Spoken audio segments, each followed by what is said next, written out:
তোমার সঙ্গে দেখা হয়ে বেশ ভালোই হলো। আমি তোমার বাড়িতেই যাচ্ছিলাম। তুই এখানে? আর তুই আমার বাড়িতে যাচ্ছিলিস মানে? তোকে না বলেছে যতদিন তুই চাকরি না পাচ্ছিস আমার সাথে কোনো রকম যোগাযোগ করার চেষ্টা করবি না? তোর লজ্জা নেই বল? আবার সে আমার সামনে চলে এলি। তুমি তো বলেছিলে যে একটা চাকরি পেলে তোমার বাবার সঙ্গে কাছে গিয়ে তোমার হাত চাইতে। আমি তো চাকরিটা পেয়ে গেছি।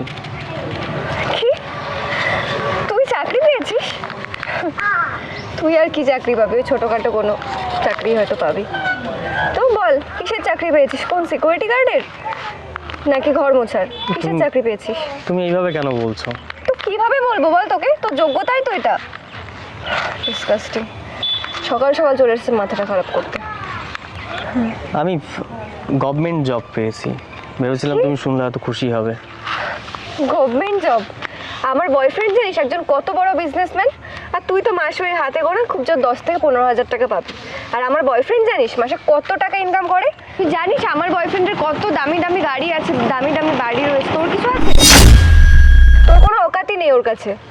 কিন্তু তুমি তো বলেছিলে যে চাকরি পেলে তুমি আবার আমার কাছে ফিরে আসবে। দেখ, ওটা তোকে আমি এমনিই বলেছিলাম। তোকে আমার কোনোদিনই পছন্দ ছিল না, তোর সাথে আমার স্ট্যাটাস মেলে না, বুঝলি?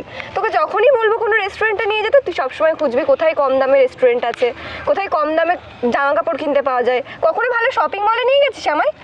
ওদিকে আমার বান্ধবীদের বয়ফ্রেন্ডগুলো দেখ কত সুন্দর, কত দামি দামি রেস্টুরেন্টে নিয়ে যায়। আর তুই তুই ভাবলি কি করে তোর সাথে আমি রিলেশন রাখবো?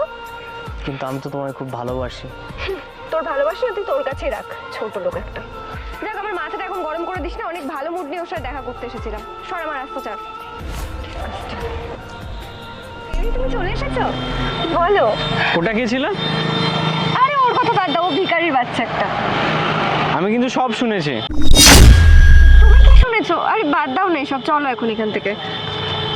কি হলো? চলো। ওই ইয়াং ম্যান শোনো,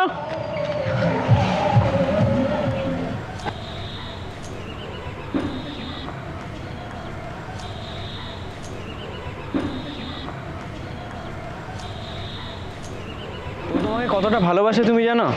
ও তোমার জন্য খেটে আজকে 5 বছর পরে যে একটা জব পেয়েছে, আর তুমি ওকে ছেড়ে চলে যাচ্ছ।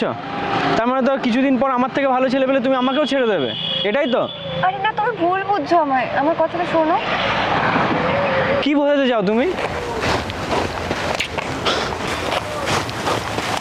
আজ তোমাদের মতো মেয়েদের জন্য আজকে এই অবস্থা। আজকে এই ছেলেটার অবস্থাটা তুমি একবার ভেবে দেখেছো? আজকে তুমি ছেলেটাকে পুরো অপমান করলে। আজ ছেলেটা হাসি মুখ নিয়ে জব পেয়ে তোমার বাড়ি যাচ্ছিল জানাতে। দেখো ভাই, এইসব মেয়ের জন্য মন খারাপ করো না। নিজে খেটে জব পেয়েছো, এতদিন তুমি মানুষের পেছনে ছুটেছো, এবার তোমার কাছে আসবে। ওইসব নিয়ে ভেবো না ফালতু, বুঝতে পেরেছো? এটা তো ঠিক কথাই বলেছে। Best of luck future. Asiya. আজ তুমি আমার জন্য ওকে ছেড়েছো, কিছুদিন পর তো আমার থেকে বেটার অপশন পেলে আমাকেই ছেড়ে দেবে। এই তোমাদের ভালোবাসা, তাই না? তুমি ভুল বুঝছো আমায়। তুমি আমার কথাটা বোঝার চেষ্টা। হাত ছাড়ো। আমি সব বুঝতে পারছি। তোমাদের মতো মেয়েরা কি অ্যাকসেপ্ট করে সেটা আমার ভালো বোঝা হয়ে গেছে। আমি সব শুনেছি। তোমার মনে এই ছিল না তুমি আমাকে না, আমার নিজের স্ট্যাটাস সম্পত্তি থেকে আমাকে ভালোবেসেছিলে। তুমি ভুল বুঝছো। আমাকে আর কিছু বোঝাতে হবে না। তুমি তোমার মতো থাকো, আমি চললাম। আর জীবনে আমার সঙ্গে কন্ট্যাক্ট করার চেষ্টা করবে না, ভুলে মনে থাকে যেন কথাটা। আরে শোনো।